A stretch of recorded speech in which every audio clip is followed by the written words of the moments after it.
दोस्तों, मैं आपको एक ऐसी स्टोरी सुनाने जा रही हूँ जो हर किसी को पढ़नी चाहिए। अगर आप पिता है तो अपनी बेटी के लिए पढ़े, अगर भाई है तो बहन के लिए, अगर पति है तो अपनी पत्नी के लिए ये इमोशनल स्टोरी ज़रूर पढ़े। मेरा नाम कार्तिक है, लेकिन ये कहानी मेरी नहीं बल्कि मेरी बेस्ट फ्रेंड आयशा की। आयशा एक फैमिली से थी और वह बहुत चुलबुली। दोनों स्कूल में एक साथ पढ़ते थे। आयशा इतनी खूबसूरत थी कि मानो किसी फिल्म की हीरोइन हो। आयशा अपने घर पर अकेली बेटी थी और इसीलिए उसे बचपन से ही खूब प्यार मिलता था। एक बार मैं आयशा के घर पर थी तो उसकी माँ ने उसे डांटते हुए कहा, आयशा पढ़ाई में भी दिल लगाया कर, वरना इस बार भी बीए की परीक्षा में पास नहीं होगी। इतना ही कहा था कि आयशा के पिता बोल पड़े, अरे रहने दो तुम, मैं अपनी बेटी के लिए सबसे अमीर घर ढूंढूंगा। मेरी बेटी तो राज करेगी राज। शादी किसी बहुत बड़े घर में करेंगे। मेरी बीए की पढ़ाई खत्म हो गई और मैं एमए करने किसी दूसरे शहर चली गई। अब मेरी आयशा से बात नहीं होती, लेकिन मैंने कई बार उसके बारे में सोचा था।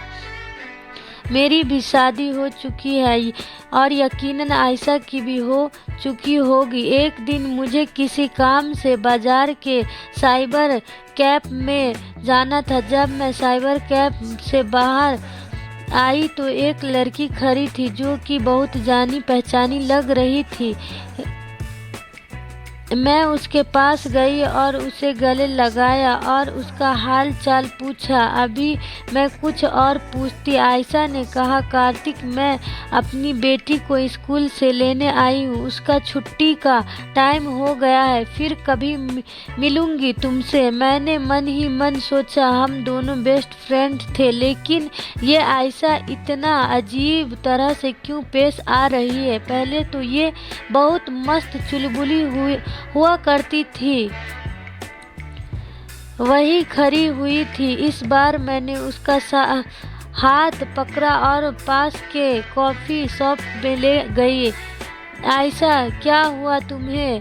पर सब ठीक है? तो आयशा ने अक्के पक्के मन से मुझे कहा कि सब ठीक है।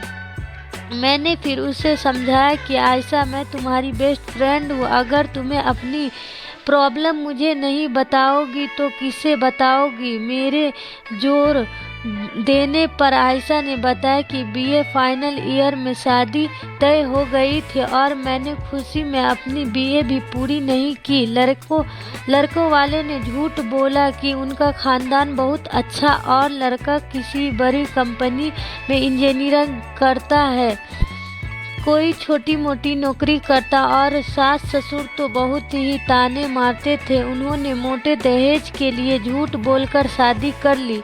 इतना सुनकर मेरे होश उड़ गए और आयशा की आंखों से आंसू निकलने लगे। उसने बताया, इतना ही नहीं, जब उसका पति घर आता है तो शराब पीकर आता, उसे मारता भी है।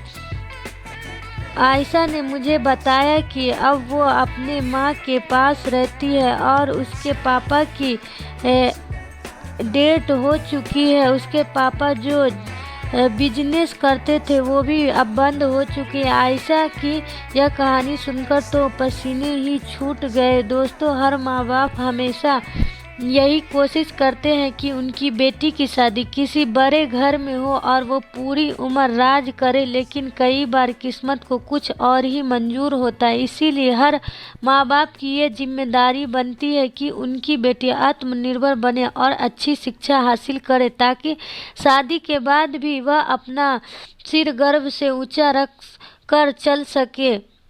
आर्थिक रूप से इतना सशक्त जरूर बनाए ताकि वह शादी के बाद भी आत्मनिर्भर हो सके। अगर आपको ये वीडियो अच्छी लगे तो लाइक एंड सब्सक्राइब जरूर करें।